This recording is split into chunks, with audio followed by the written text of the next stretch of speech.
Well, hello again. And before anything else, the people that commented on my low light photography video, thank you very much for commenting. And I will take on board especially the bit about I waffle too much and don't show enough of the images that I'm actually taking.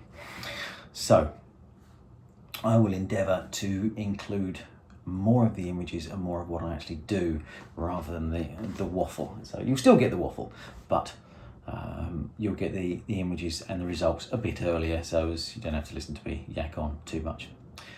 And with that, I'm going to do the like and subscribe and what this video is about. This video is about one of several ways to take photographs of fireworks.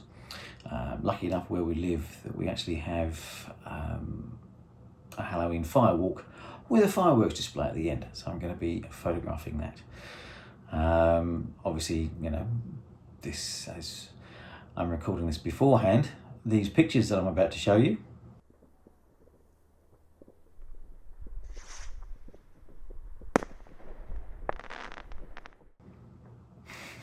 were taken later.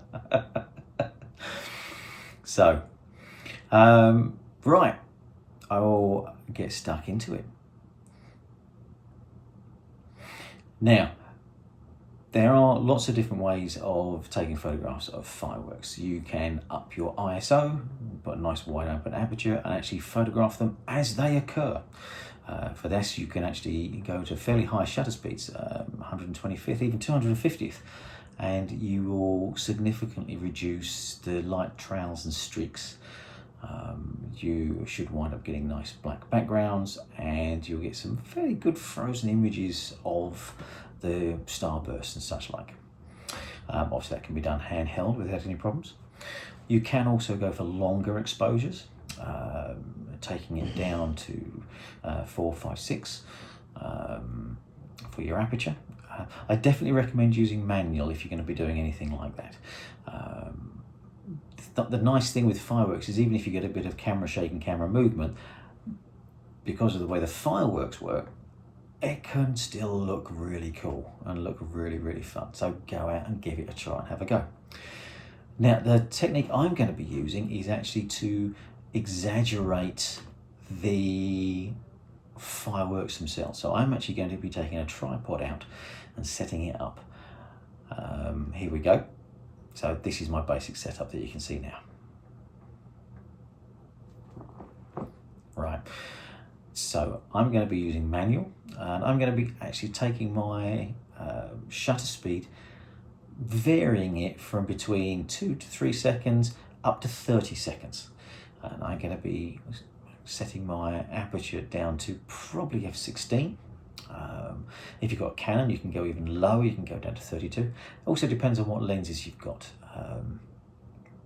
Some lenses go lower than others. Nikon in general goes down to f16, Canon quite often goes down to 22, as does Sony, but there are a few lenses which come outside of that remit, and they'll go to different apertures, even lower. This come across some that go down to 64, and I've even come across a lens once that goes down to 128th, f128. Now that's a small aperture. But anyway, I digress. I'm waffling too much. I'm sorry. And here's a photograph just to. There we go.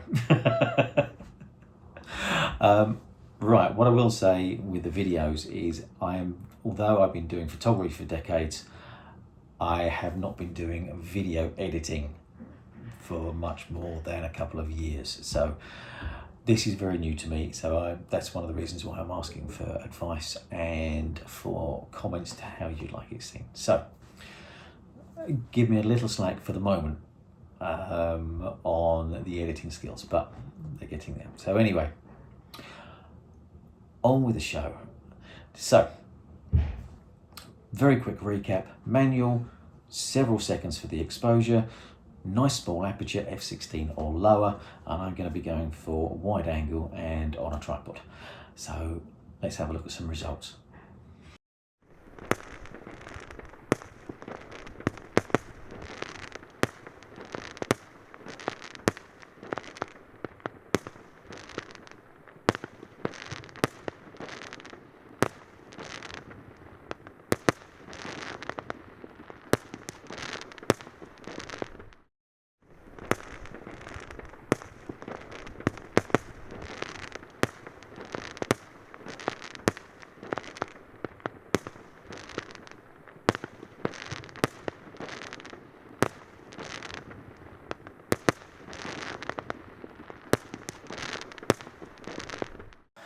Well, there you go. They are the raw files straight from the camera. As you can see, there's quite a lot of interest in there. Again, it's getting the setup right is quite a challenge because obviously you don't know where they're going to go. So the first few only do short, 3 or 4 seconds, just to get a rough idea of where the things are actually going to be going. Once you've got an idea for the main display area, go for the longer exposures and you'll be laughing. I do like going for wide angle because it will capture some of what's going on around. Again, that's the other nice thing with shooting for the longer exposures. I actually quite like when there's people around and they're blurred, almost ghostly sometimes. So there we go. Right, now onto the edited ones.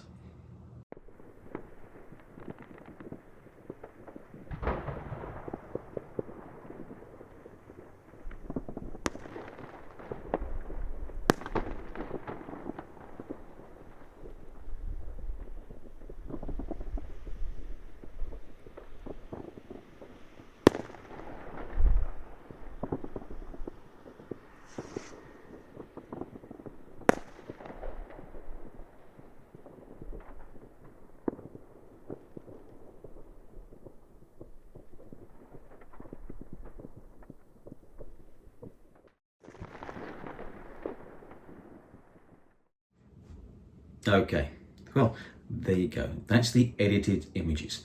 And as you can see, it was so stressful, all my beard fell out. Oh, seriously though, the actual editing was purely done in Lightroom. There was bringing up the shadows just to bring a little bit more detail out in some of the smoke and with the filaments coming off of the light trails. There's also bringing the white balance down to actually bring some of the different colors out rather than it all just being overall orange. And as you can see, some of them I've gone for more the foreground to included, others are more abstract and it's just the starbursts and the streaks of the fireworks themselves. Well, I hope you like them. Oh, hope you like them. I should also say some of the other things I did. I increased the exposure a little bit, dropped down the highlights, lifted the shadows, and as I did the white balance. And that is pretty much it for the editing on those. Right, so I do like to keep it simple if I can. Anyway, I hope you enjoyed, and as always, like and subscribe. Please feel free to comment, and I hope if you learned something, brilliant. If you didn't, I hope I didn't bore you too much. With that, see you on the next one.